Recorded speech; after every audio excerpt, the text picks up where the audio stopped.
The story I have to tell is about a young man,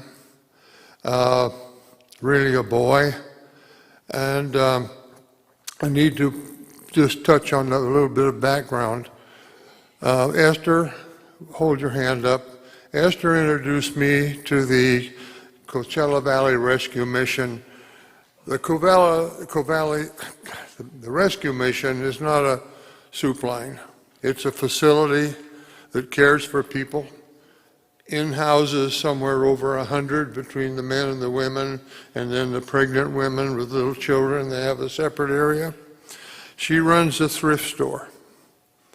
You go into the thrift store with no shirt and no money, you come out of the thrift store with a shirt. You go into the thrift store with no shoes and no money, you come out with some shoes. If you ever thought you were given when you give to Goodwill or Angels View, it's a for-profit thing. This thrift store out here in the Coachella Valley cares for people. Everything goes back into. And I want to just, I'm not belaboring things here, but a little over a week ago, I was asked to stay over and listen to a sermon by a young man by the name of Christian. That very evening at 7:30, our chapel probably holds 140 people out there. That very evening, it was almost packed, people coming in. Our little praise crew, which is Julia and Esther and little Trinity, who's not here today, they got up on that stage and they sang beautiful Christian music, and Julia played the guitar. Then the pastor spent the better part of an hour talking to this group. This group are court-ordered people, drug addicts, alcoholics, but they're all sober. I've seen 40 baptisms in the 6 or 7 months that I've been there. So anyway, Esther put me onto the place. It's been probably 6, 7 months now that I've been out there. I work in the kitchen, food preparation, anywhere from mopping floors to peeling apples to whatever food preparation involves. But after our serving times are 4:30 and 5, we start fixing 4:25 and 5 minutes of the hour. 5 minutes, we got 50, 60 meals all laying up there. They pass them across the counter to me. And from probably here to that wall where they pick up their silverware and utilities, they come in the door, single file, and walk up. I hand out every single meal. I say, God bless you. Many times I've remembered most of their names. God bless you, John. God bless you, Paul. God bless you, Angela. I look them in the eye.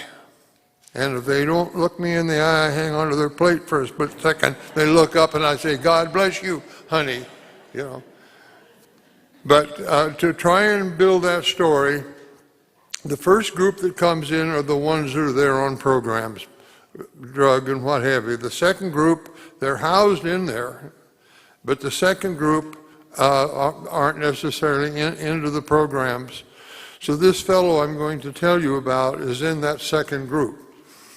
Probably a month ago now, this young fellow came up, and you've got to kind of hand the plates out pretty fast because it moves right along. And I got right here to hand out the plate, and he walks around behind me. Where'd he go? And I said, you know, and then he stood and he looked into the kitchen and tried to talk, but he couldn't get anything out about what he had to say. And we thought it kind of strange, and he just disappeared. And I had to go back and start taking care of the others coming forward. About a week later, that same thing happened again. Same thing, he walks around, kind of looks into the kitchen, a really sweet young person.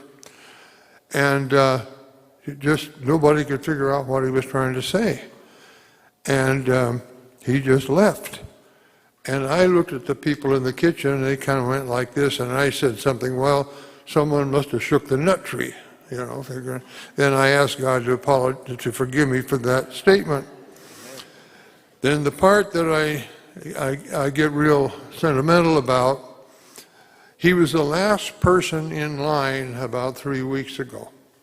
He got over to the edge where you pick up your forks and your napkins and a little water or whatever, and he just stood there. And I was sitting here waiting for him to come forward. I knew from previous experiences. Turned out, by the way, he was a vegetarian and he didn't want the chicken. And we figured that out eventually, and now we know what to do. But I looked at him and I said, there's something very wrong. He's just hanging on to something over there. And something told me to go to him. And I walked over and I looked directly at him, and I was face to face. And I said, can I help you? He said, well, I can't walk. I said, okay, there's a table right here and a chair right here.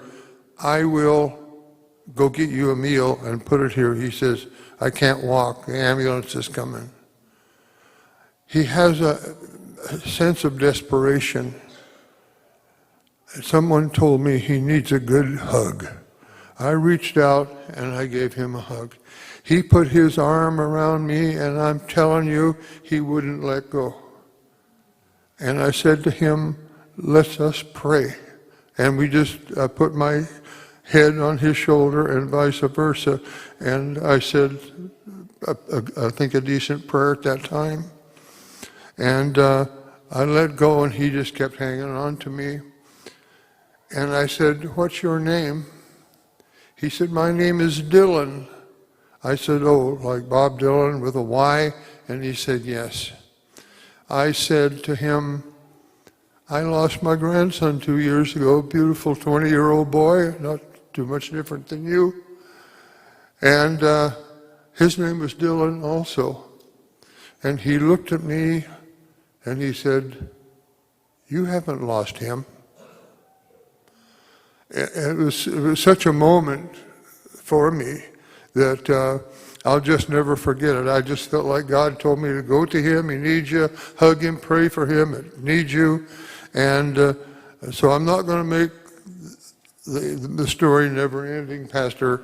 That was the moment in my life that I really felt Jesus was by my side. Thank you.